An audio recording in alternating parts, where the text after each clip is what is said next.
mind first that you need to raise your hand. Use the raise your hand icon in order to get in the queue to ask questions.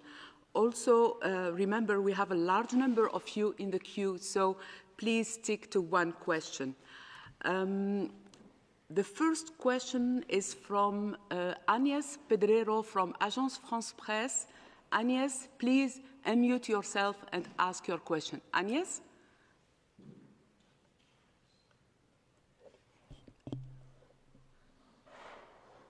Agnès, can you hear me?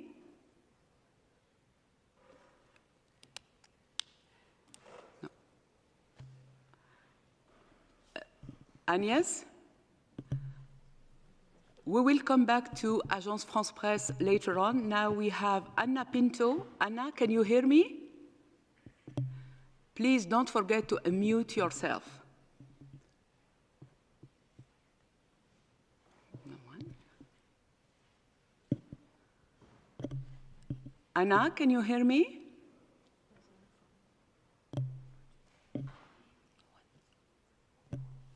So we can have some technical problem, but trying again, Anna or Agnes, can you hear me?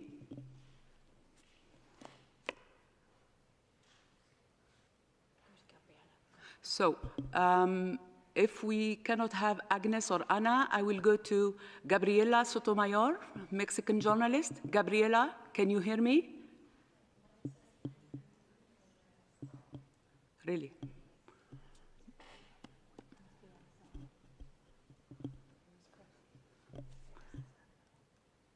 So let's see how we can fix this problem. Sorry for that.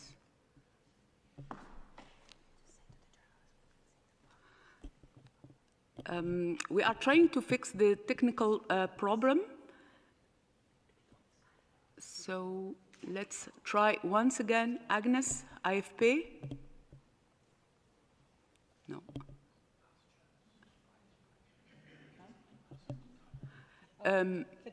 Yeah. Yeah. If you cannot hear me and speak, please type your questions. We will receive them.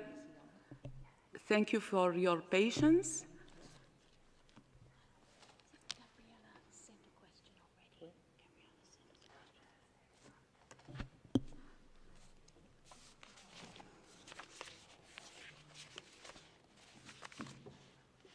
Okay. Yeah. So, hello. Gabriela, Anna, Agnes, can you hear me? If not, we received a question from Gabriela Sotomayor from Mexico, journalist from Proceso. I would like to know if you agree with the call made by Amnesty on accountability and if you can say how the rights of health personnel can be protected. They are exhausted. The pandemic continues. It has not stopped. How to help them? Many work in terrible condition, and they are fired if they complain. So who will take this question? Dr. Maria? Thank you. Yes, thank you very much for the question. Just checking if people can hear us. So thank you very much for this question, Gabriela. You know, healthcare workers are frontline workers and need to be cared for and respected and protected for the incredible work that they do on the front lines, saving people's lives from COVID-19 and from many other infections.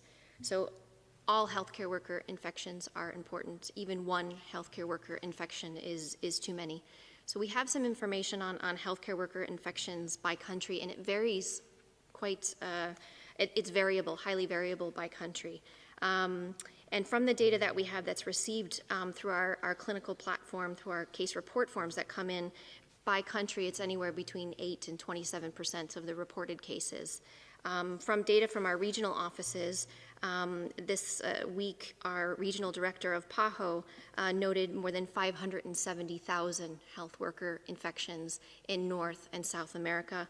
And in the US and Mexico, healthcare workers account for about 14% of infections. Across our African region, it's around 5% that are healthcare worker infections. And if you look across the published studies, again, the data is highly variable. And if you look at seropositivity, which is evidence of infection through antibodies, healthcare worker infection ranges from 1.6% to over 31%, depending on the study. And if we look at PCR testing by study, it ranges from 0.4% to over 23%. And so what we understand about how health workers are getting infected, there are several studies that are looking at this, and we have a living systematic review that we are conducting where we are constantly looking at the literature. And some of the reasons why health workers are infected is because of a lack of PPE, not having adequate PPE to do their jobs, and in some situations not having the training to wear the PPE appropriately.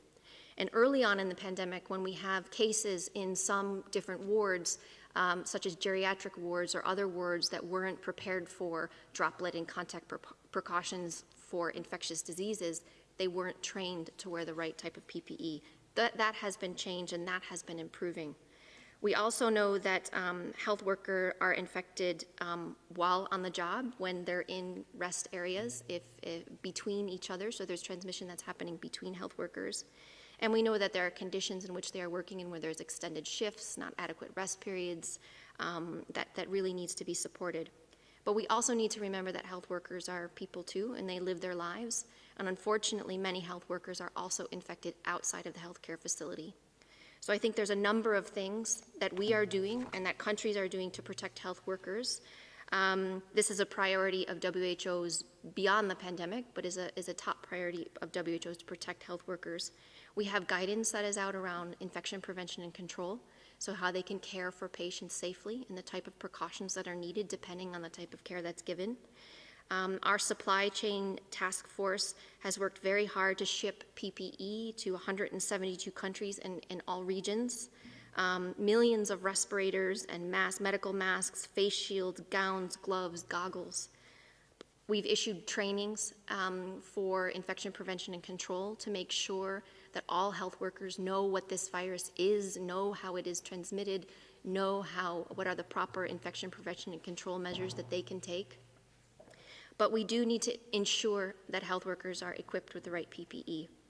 And I think just lastly, we do need to do more to make sure that the right conditions are in place for health workers, that they have adequate rest periods, that they have psychosocial support. What health workers are going through is incredibly difficult, and we owe so much to them. And I think just lastly, we owe the respect to them, and there should be no stigma attached to the life-saving work that healthcare workers do. Thank you very much, Dr. Maria. We have also in the room Dr. Bruce Aylward. He's the Senior Advisor to the Director General. He leads the ACT Accelerator, and he has something to add. Bruce? Thank you to Fidela, and thank you especially, Gabrielle, for raising this important issue of just the stress that the healthcare workers and care workers in long-term facilities continue to be under in this crisis, because we cannot give it too much attention, quite frankly. And I think Maria has done a wonderful job laying out all the things that we're trying to do collectively through the health sector, the health organizations, to try and ensure they have the tools, the training, et cetera, to take care of themselves. But I think what we have to remember, Gabrielle, when you ask what else we can do, is going back to what the Director General said in his opening comments, the single most important thing we can do is to collectively change our behaviors in the ways that are going to reduce the intensity of transmission, reduce the cases, and reduce the pressure on the health system. At the end of the day, that is the most important thing we do. We will look to our political leaders, we'll look to our health leaders to help address these issues, but we also have to look to us collectively, the general population, how we choose to work, how we choose to live, how we socialize. These are the important things that drive transmission. We've got to ensure we maintain the distance between people, the masks, and the other public health interventions, because ultimately that's what's driving transmission. That's what's putting the pressure on the healthcare system. system, but like you emphasized, most importantly, behind that system of people, right? It's the healthcare workers, the nurses, it's the cleaners in the facilities, it's the physicians and so many others who work in these facilities that pay the ultimate price for the choices we make as individuals in terms of doing our part to reduce transmission. That is the most important thing we can do to help. Thank you, Dr. Bruce Aylward. We will go now to Agnès. I was told the technical problem is solved. Agnès, Agence France Presse. Agnès, can you hear me? Yes, I can hear you. Oh, do you welcome, hear me? Agnès. Just ask your question. Okay, great. I will ask it in French. D'après les médias suisses, les chiffres ont montré qu'il n'y avait pas de surmortalité liée au coronavirus pendant le premier semestre de l'année. La situation semble être différente dans d'autres pays de la planète. Est-ce que l'OMS dispose de statistiques qui montrent une surmortalité depuis le début de la pandémie? Et est-ce qu'il y a des différences régionales? Thank you, Agnès. Dr. Maria? I can begin, and maybe others want to jump in. So you highlight a very important aspect of a pandemic or any emerging pathogen as this pandemic evolves. There are deaths that are associated, that are counted, that we know are associated with COVID-19 from infection and are tracked in real time as they occur. There are ones that we will be identified as we retrospectively look at, we go back in time and we look at deaths. And there are systems that are in place in several regions and several countries that are looking at excess mortality. The one that I'm most familiar with, and there are others, is the one that's in Europe. That's the Euromomo project, which is looking at excess mortality over time. And as you point out, there are some variations in excess mortality by country. I think it's too early to make conclusions about this because this is something that is ongoing. But I think it is important to recognize that deaths from COVID are likely to be undercounted at the present time. But countries are working very hard to better understand this. We do also need to be looking at other causes of mortality that are occurring during the pandemic because people have not been able to access the care that they need. So it is really critical that we get essential medical services and life-saving services back online so that people who need the care that they need can receive it and can receive it safely. And so that is something that all countries are working very hard on. We are working very hard on to support countries to be able to do. But I think we will see some differences in excess mortality, and we are tracking the systems that are currently in place that are collecting that information. Thank you, Dr. Maria. Dr. Bente Mikkelson would like to add something. Please go ahead. Thank you. Thank you very much for the question. And as Dr. Tedros said, we have had several surveys which show that we have major disruptions in the case of non-communicable diseases, cardiovascular diseases, cancer, diabetes, and respiratory diseases. So far we have comorbidity studies from single countries, and we are working on this also at a global level. So of course it will be very important to trace what you're actually saying, because we really need to know if this will again dwindle the achievement of the SDG 3.4, namely to reduce the mortality from non-communicable diseases. So we don't know this yet, but from studies we know, and the good thing is that the majority of countries have actually now started to register comorbidities in their hospitals. So we know that, for example, in Mexico, diabetes were the most frequent comorbidity in the registered deaths for COVID. And we see other figures like in Italy, among those dying in hospitals, we see 67% of people living with hypertension and 31% living with diabetes. So this is, of course, very important both for the current situation, but also to understand the picture and be able to close these gaps with the guidance that WHO can give. Thank you.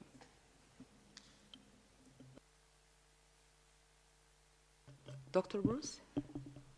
No, Agnes, you raised a really important point about this excess mortality data. And as Maria laid out, many countries do track excess mortality, not all countries, so we don't have data from all over the world. And as Maria said, it's actually tracked differently in some countries, so we don't have exactly comparable data. But what we do know very, very clearly is that there has been more mortality during this period than the numbers from COVID-19 alone tell us. And that's extremely important. Some of that excess mortality is probably COVID disease that was not recognized or reported, but then it's also telling us that this incredible impact on the health system that Gabrielle asked about earlier is having a real cost in terms of human lives. And this all emphasizes the importance of the measures that the Director General has just emphasized day after day after day, because there's a real cost in human lives that go beyond the numbers that we're seeing in the COVID numbers alone. Thank you all for these answers. We will go now to India to ask Aziz Ahmed from Hello Mumbai. Aziz, can you hear me? Please unmute yourself and ask your question. Aziz? I was told he's no longer online. If not, we will go to Anna Pinto. Anna, can you hear me? Yes. Hi, Anna. Just ask your question. Thank you. Okay. Earlier this week, the president of Brazil, Jair Bolsonaro, was approached by a citizen who asked him not to deploy vaccines against COVID-19 in the country because, according to him, and I quote, vaccines are dangerous. And Bolsonaro replied to him that the government will not force anyone to get vaccinated. My question is, I'd like to know what is the WHO message for people who believe that vaccines are dangerous, and what can be done to counterbalance anti-vaxxers movements and disinformation? Thank you. Thank you, Anna. I believe this question is for Dr. Soumya Swaminathan, our chief scientist. Soumya, you have the floor. Thank you, Padella, and thank you for that very important question. I think this is really a topic that everyone around the world is discussing today. I think the first thing to remind ourselves is that vaccines are life-saving interventions. And if you think about diseases like smallpox, like polio, like measles, that used to kill hundreds of thousands and maim millions of people around the world, it's thanks to vaccines that we don't see those diseases today. So we've forgotten what smallpox is like. We've forgotten what polio is like. We've forgotten how measles kills, used to kill millions of children, still does kill hundreds of thousands of children, unfortunately, around the world, despite the fact we do have a very safe and effective vaccine for measles. So we have to put in perspective, vaccines and what they've done for humanity when we start thinking about COVID vaccines. We're at an early stage of development. No doubt that there's been an unprecedented speed of development of COVID vaccines. We've never seen anything like this before, and that's because of advances in science and technology, and also the fact that there are now platforms that have been developed because of investments in the last several years, which make it possible for companies and academic groups to just take the new virus sequence and put it onto an existing platform, which has already been tried and tested for other diseases. And this is part of the reason why we had a phase 1 trial of one particular vaccine 66 days after the first genetic sequence of this new coronavirus was made public.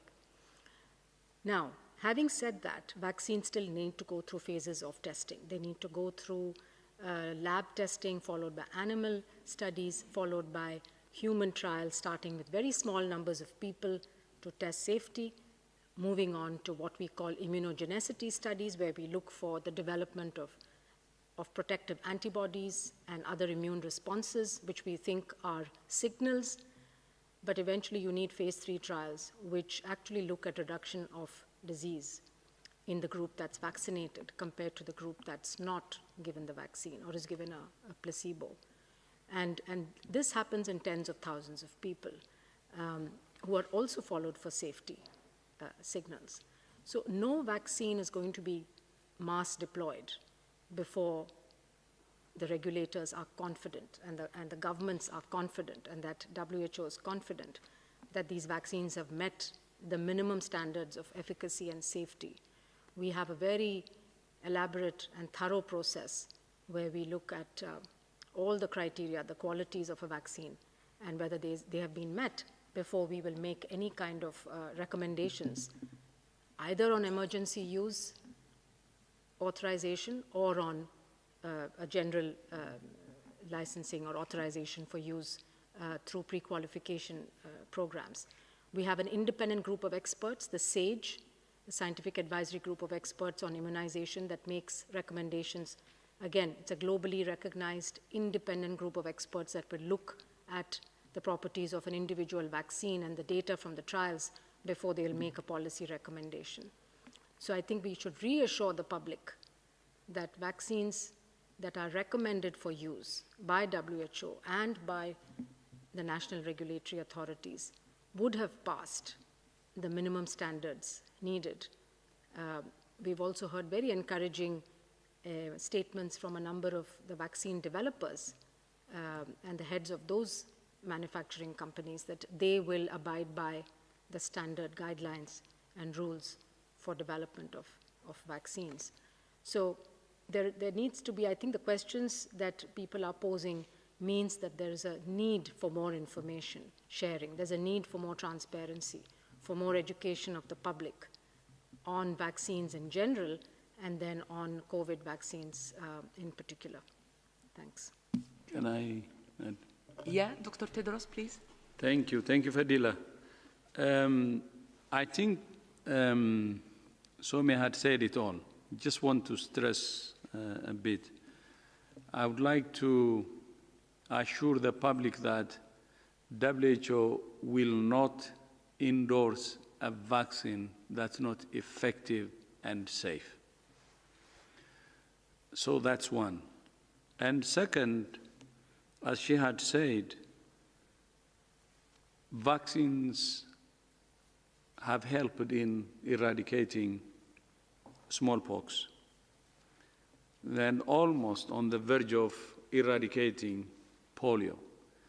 But I would like to remind the world how we used vaccines to defeat Ebola in northern Kivu, eastern DRC, where the Ebola outbreak situation was very much complicated due to security.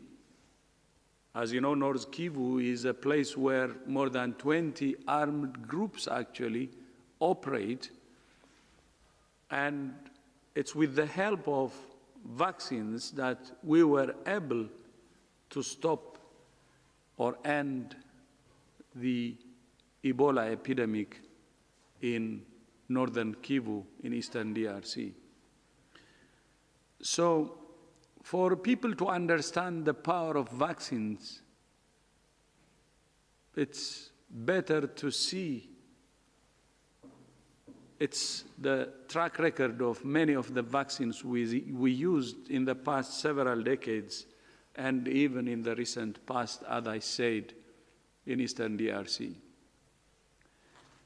So going forward, vaccines on COVID-19, we have a good number of promising ones. They will only be used when they're found to be effective and safe.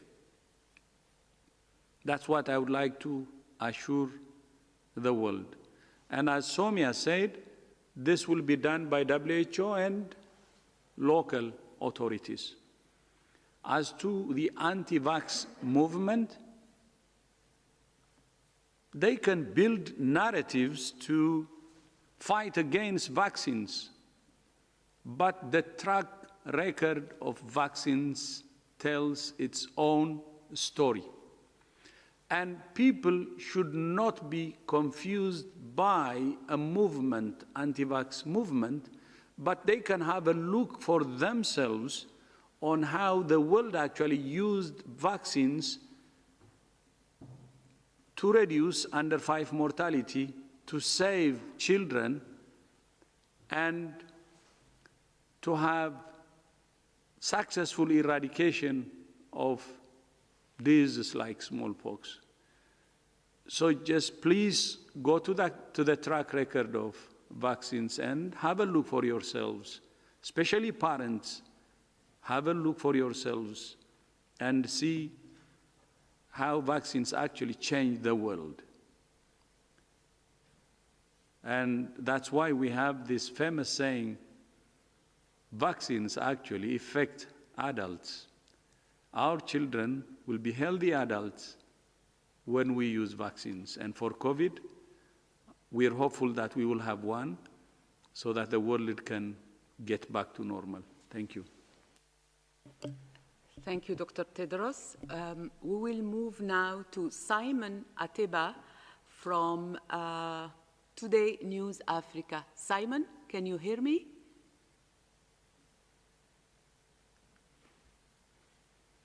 Simon? Second attempt. Yes, I can hear you. Simon, we can hear you. Yes, please go ahead. Yeah, I can hear you. Thank you for taking my question. This is Simon Ateba from Today News Africa in Washington, D.C. Yesterday, WHO Africa said virtually all African countries, all 54 or 55 African countries, have expressed interest in COVAX, the groundbreaking initiative to provide almost 220 million doses of vaccine to Africa. I would like WHO to give us an update on what the next step is and what will be the contribution of each African country to take part in COVAX. And also to ask WHO if 220 million doses of vaccine for a continent that has 1.2 billion people is enough. Thank you. Thank you, Simon. We will start with Dr. Bruce Aylward. Bruce. Thank you, Simon, and thank you for emphasizing the importance of the landmarks that we passed this week in the battle against COVID and getting our ACT accelerator up and operating. As you highlighted, this week we passed the landmark by the 31st of August. We were asking countries to confirm their intention to participate in the COVAX facility, and as the Director General highlighted, we were delighted to hear that 78 high and upper middle income countries will be joining with the 92 countries of Gavi and that will receive support through what we call the advanced market commitment, for a total of now 170 countries that will be part of the ACT accelerator. The African continent has been a huge contributor to the work of COVAX. As some people on the call will be aware, there have been a number of important partners that we work with in terms of trialing vaccines and studying vaccines, also in terms of planning how they would be rolled out and operationalized over time. Also in the very design of the COVAX facility, we've had a number of big conference calls that have involved many of the countries that are now signing up to COVAX, many countries from the continent who are providing their input as we worked out the details of the COVAX facility and designed it really together. So a huge contribution. And will continue to be as we go forward. Now, in terms of vaccine numbers and doses, remember the way that we've been discussing the use of these products that will come out of the ACT accelerator, especially the vaccines. Our goal, our immediate goal, is to reduce the severe COVID, the burden of severe COVID disease around the world, because if we can reduce the risk of severe COVID disease, then we can very rapidly, as the Director Director General emphasized, start getting back to a more open societies, functional societies, and rebooting our economies, because it is a severe COVID disease which is generating the fear, and it's a severe COVID disease which is resulting in the loss of confidence, and whether it's in terms of individuals, in terms of employers, et cetera, that underpin the economic challenges we face. So what we look at is how much vaccine do we need to reduce the risk of severe disease? And as was described in the opening comments of the Director General, we have a better and better understanding of who is most at risk of the disease and most at risk of severe COVID disease. So we don't need vaccines for absolutely everyone right at the very beginning. What we need to make sure is, as we've said before, all countries get some vaccine, and that we use that vaccine to protect our healthcare workforce and care workers, and then to protect our elderly, and then protect the others who are at highest risk. And that can be done initially with relatively small quantities of vaccine as they come out and then grow over time. So the important thing is not what is the exact number, but how much vaccine do we need at the beginning to be able to reduce the risk of severe disease, because that's the key to removing the fear, rebuilding the confidence, and getting our societies and economies working again.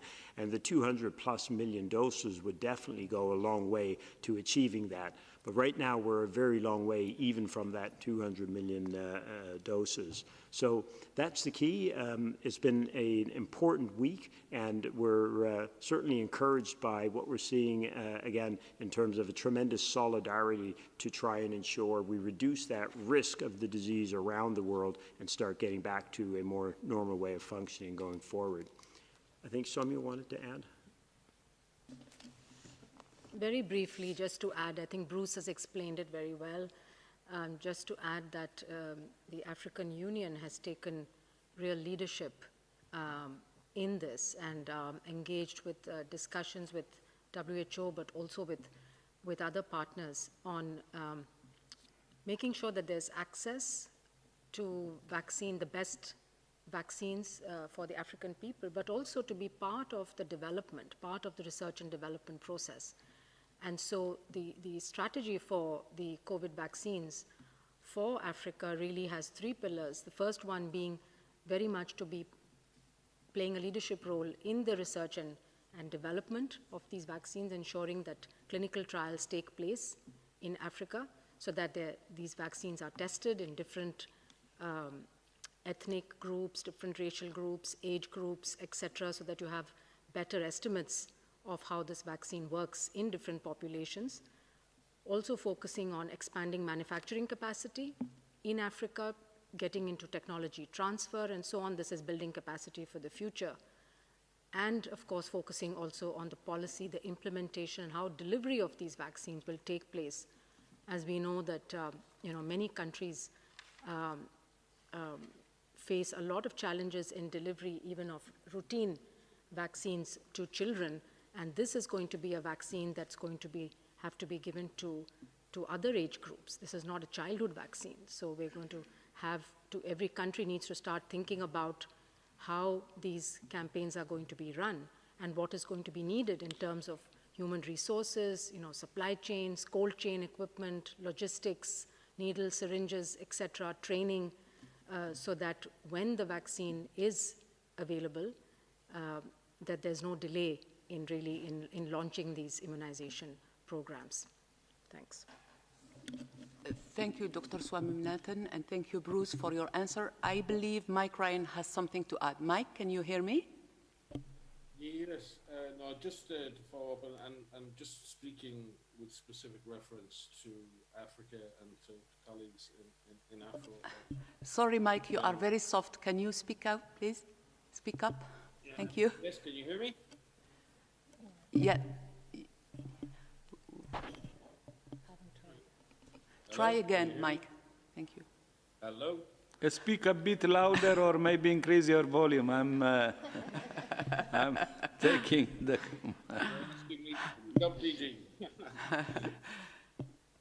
I can't speak any louder, otherwise I'm shouting. So can you hear me now? You are great.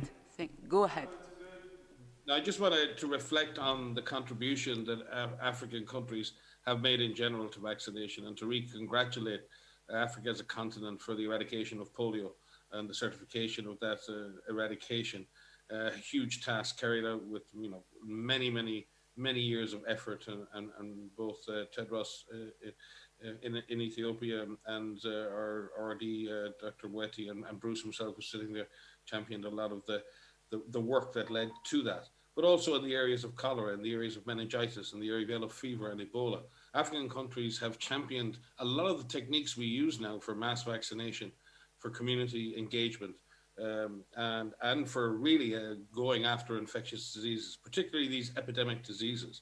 So Africa has a lot to also share with the world. It's not just a beneficiary in this process. Africa has learned the techniques of introducing new vaccines, quickly against epidemic diseases, and in innovating in terms of implementation, in terms of logistics.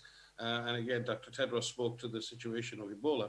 It was African health workers, African scientists who worked to bring the Ebola vaccine into the field, a vaccine that had to be transported at -80 degrees into the deep field and given with very stringent oversight and data gathering and safety measures. Again, a huge triumph for African public health. So in this, I believe African countries, and particularly African scientists and African doctors and nurses, have a lot to tell the world about how we can introduce a vaccine against COVID in an effective way and at scale. Thank you. Thank you, Dr. Ryan. There is no other intervention in the room. I would like to give the floor now to Peter Schilling from the European News Agency. Peter, can you hear me?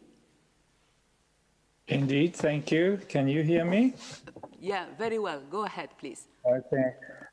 With all the schools opening up in most of the European countries now, there's a very big debate what to do and how to handle children. I want to refer to a publication that was made by the Massachusetts General Hospital and the Child Hospital that provided critical data showing an alarming twist with children, that they likely play a much bigger role in spreading the coronavirus than we actually thought so far. So also that they were having a very high viral load. So the question is, to what extent should we then go through lockdowns when a class is identified with having a COVID-19 infection? Should we actually lock down, or should we contain the children in class for the period? Otherwise, they go back home and be spreading it more than we thought. Thank you. Thank you, Peter. Dr. Maria? Yes, thank you, Peter, for this really important question. So you highlight a study that has been recently published, and in fact, there are a number of studies now that are looking at three major important aspects of COVID-19 in children. One is the severity of disease, the disease that is experienced by children and adolescents.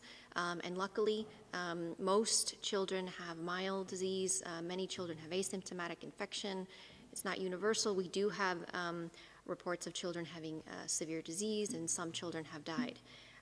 The second thing we look at is the extent of infection among children. We've known from the beginning, and we have said repeatedly, that children can be infected with the SARS-CoV-2 virus, and of course they can. All people are susceptible to this virus. What we didn't understand and what we are starting to learn is the extent of infection among children. This is captured mainly through these seroepidemiology studies. And there are several studies now that have been published that look at the age differences in seroprevalence. What is important when we look at infection rates is we need to break the children down by age group, because there seems to be different rates of infection as measured by these antibodies in the youngest children with lower levels of rates of infection or seroprevalence compared to adolescents. So they can be infected. The third thing that we look at is transmission. And are children capable of transmitting the virus? And again, from the beginning, we knew that children could be capable of transmitting the virus. We learned this very early on from household transmission studies that were conducted in the early days in China. And what we were really concerned about in the beginning was, were children infecting adults? Were adults infecting children? And we knew and we know that transmission can happen both ways, although in the beginning appeared it's more often happening, transmitting from adults to children. What we're learning about now is that, again, it's very sensible to look, and it's important to look at age differences in children, because there are different contact patterns among children. So in terms of transmission, the youngest children tend to transmit less. And if you just look at the type of contact patterns that they have and their ability to transmit. But adolescents do transmit, and they can transmit the virus, and they seem to transmit at similar rates to adults. So it's important when you consider what to do with children, and that was your question. You treat all people. We look at different age groupings. When we think about schools and we think about opening up schools, you've heard us say many, many times that it is important that we don't look at schools in isolation. Schools are part of communities, and if the virus is transmitting in communities, it can transmit in that school. But there is some importance to making conditions when schools are open for the youngest children compared to adolescents. We've outlined a series of considerations and guidance around how schools could open up safely. Everybody recognizes the incredible importance of schools, not only for education, but for security, for in some situations for food and for their social and their mental well-being. And so it's very important to consider the type of school, the age group that's there, and the grades, their ability to comply and adhere to public health measures like physical distancing, the wearing of masks where appropriate, hand hygiene, all of the different factors that are part of opening up society safely. And opening up schools is included in opening up society safely. So we're learning a lot. But I do think it's important. We don't know everything as it relates to children, but there are a lot of good studies that are out there. And I think we all recognize the importance of keeping children safe. But it starts with the community. Bringing transmission in control in the communities is critical.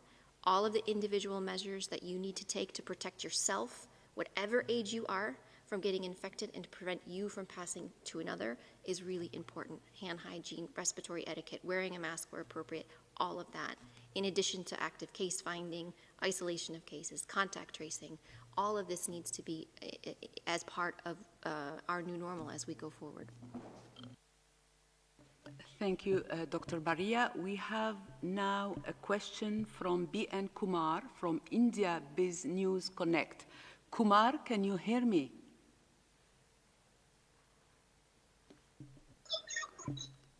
Kumar? Yeah. Can you hear me? Yes, very well. Go ahead, please. Yeah. See, my question comes from the experience in India. For a long time, many leaders, politicians have been claiming that, by the year end or middle of next year, we'll have a vaccine, safe vaccine, etc. And on the other hand, we have a group of doctors cautioning that, not to make false promises, not to create false aspirations among the people about the vaccine. My question is, how realistic is to assume that the vaccine will be available soon, 6 months, 8 months? What kind of period that we can look at? Because it's creating a lot of confusion in the minds of the people. Thank you, Kumar. I think this is a question for Dr. Swaminathan. Sumya, please. Thank you for that question. As you know, there are a large number of clinical trials going on worldwide. We have more than 30 candidates now in clinical trials. About 9 of them are in phase 3 clinical trials. There are at least 3 clinical trials going on in India, phase 1 and 2 trials. So it's a very optimistic scenario because there's a huge field of candidates. And we know that normally in vaccine development, we expect about 10% success rate. And so to have more in the early stages of testing gives us hope that several of them would be able to be, prove themselves to be safe and efficacious. But as we said earlier, these need to go through the full phase 3 clinical trials before we can answer that question. We expect results from some of the candidates which are already in phase 3 trials to come by the end of the year or the beginning of next year, following which there will have to be scaling of manufacturing to produce the hundreds of millions of doses that are going to be needed. In fact, the world is going to need billions of doses, and that's going to take time to manufacture. So we have to be optimistic and realistic at the same time. So realistically speaking, probably the second half, the middle of 2021, maybe the second quarter, third quarter of 2021 is when we can start seeing doses actually flowing into countries so that they can start immunizing their populations. And as Bruce was saying earlier, we're not going to have enough for the whole world, right at the beginning. We're going to see first tens of millions of doses, then hundreds of millions of doses, and subsequently, hopefully, that scale up will happen. So eventually there will be enough for everyone, but it will mean prioritization of groups within countries who should receive those first tranches of vaccines.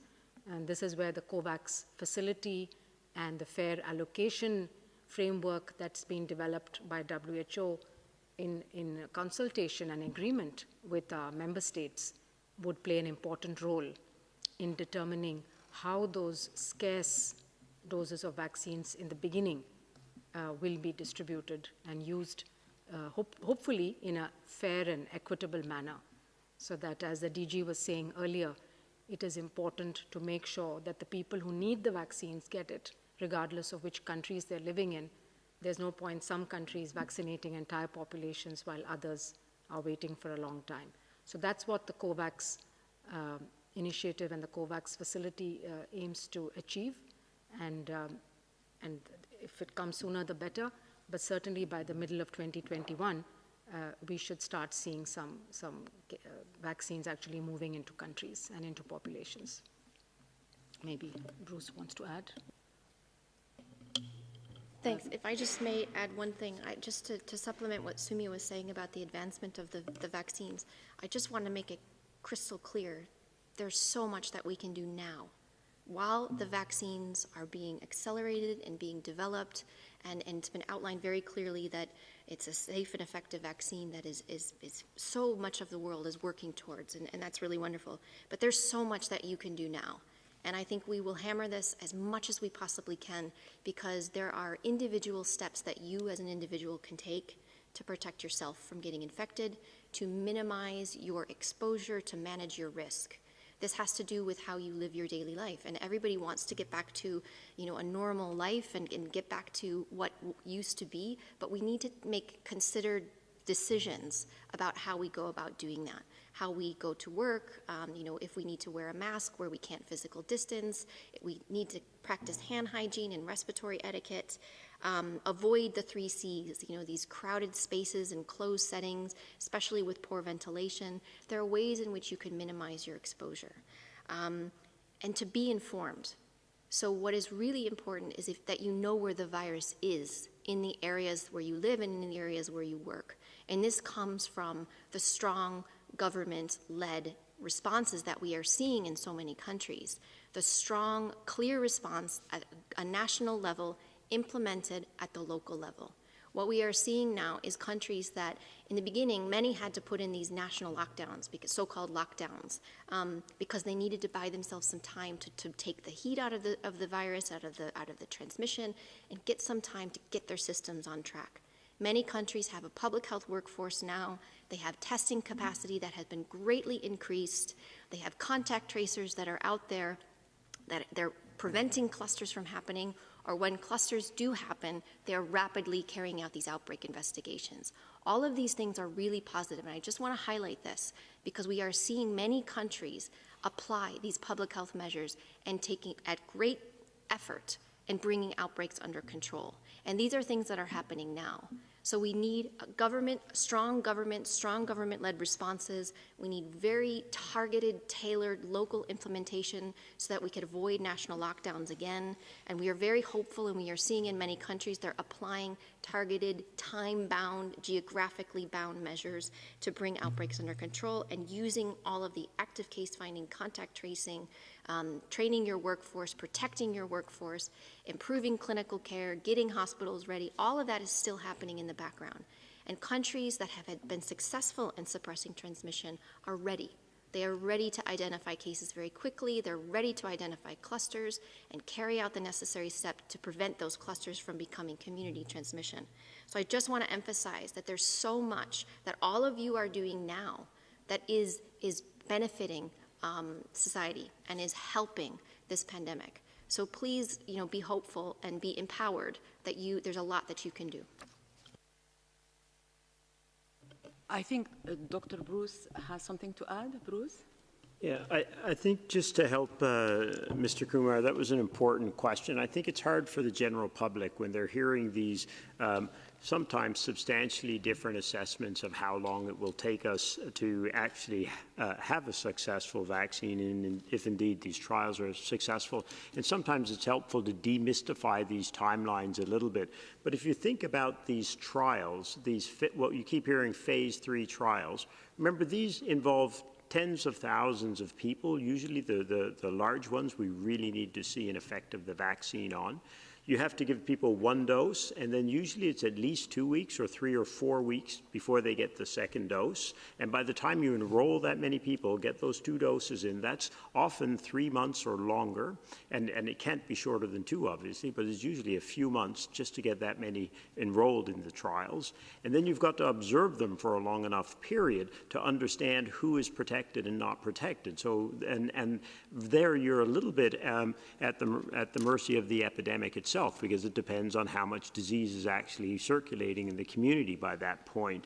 And then when you finally have that, which will take a couple of months, a few months, depending on the intensity of transmission, then you've got to analyze those data. You've got to get the product licensed. Now, there's some things we can do to speed things up. We can, if we think it's a very promising vaccine, we can produce it in parallel at risk. Even if it fails, we'd have to throw those doses away, as you've heard. But there are other things you simply can't speed up. And this goes back to the important question asked earlier, if I remember it was by Anna, I believe, about the vaccine confidence. We can accelerate many parts of the process, and we'll work very, very hard to do that. Scientists, manufacturers, everyone is doing their best. But you cannot accelerate certain parts which are essential to ensuring the vaccines are safe and efficacious. That takes a certain amount of observational time that you simply can't rush. And it would be in no one's interest to rush that part of it, because that is what would shatter the confidence and trust, which is so important in this process to roll out these vaccines. So when you stop and think a little bit, these phase 3 trials, how big are they? They're going to give 2 doses up to a month apart, and then they're going to have to follow those people for some time. You can understand why these timelines can be fairly long between now and when we have a definitive answer. And also, some of the factors are simply out of our control because it will depend on how intense transmission is in an area.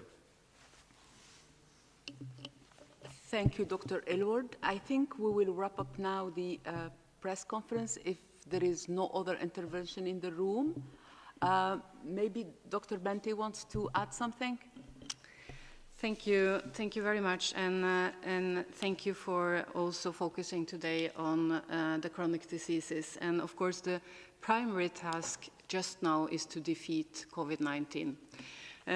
But at the same time, I think we cannot ignore, as Dr. Maria as well says, that we have to work to really also continue to strengthen the health system. We have seen today, during this pandemic, almost like an X-ray, that people living with cancer and diabetes, cardiovascular diseases, first of all, they get more severely ill and they die from COVID. And the second is that because we, of course, need to try hard to defeat the COVID-19 these are the patients also suffering. I mean, when we have reduction in and heart attacks dropping in many countries in the admission to hospitals, this is a clear call to action. And that's also why we have today 4 papers published this week. One is about the disruption to treatment, and we can see that cancer diagnoses really are suffering. But also the Lancet article focusing on the universal health coverage tells us that we will not be able to reach this without also including non-communicable diseases. And the publication today from the Lancet Imperial College, WHO and NCD Alliance show us that we need to work much harder. So I think, if I may add, I think really to learn from this pandemic and build back better, and we cannot continue the same way because a new pandemic will again really also be a threat to the people with chronic diseases. Thank you. Thank you, Dr. Mikkelsen. I think we will wrap up this press conference. Final words, Dr. Tedros. Thank you. Thank you. Thank you, Fadila. Thank you for moderating today. And I would like actually to use this opportunity to thank Margareta for moderating the past few months. And today is Friday, so I wish you a nice weekend. And in this room, I have many colleagues here with me. And I just would like to introduce actually the countries they come from. Maybe I will start from the moderator. Is from Algeria. And then I have Australia, Canada, Poland, Serbia, India, the United States, Norway, the United Kingdom, Lebanon, Afghanistan and Netherlands, Ireland, France, and of course myself from Ethiopia. So that's the diversity we have in WHO. And I'm really proud to be WHO. And it's the whole world which is serving you. And thank you all for joining us. And please accept our happy weekend from all my colleagues, representing almost the whole world, as I have just read where they come from. We are the world. And national unity and our solidarity is the antidote to this pandemic. Thank you so much again. Have a nice weekend. Bye-bye. And see you on Monday. Thank you all. Bye.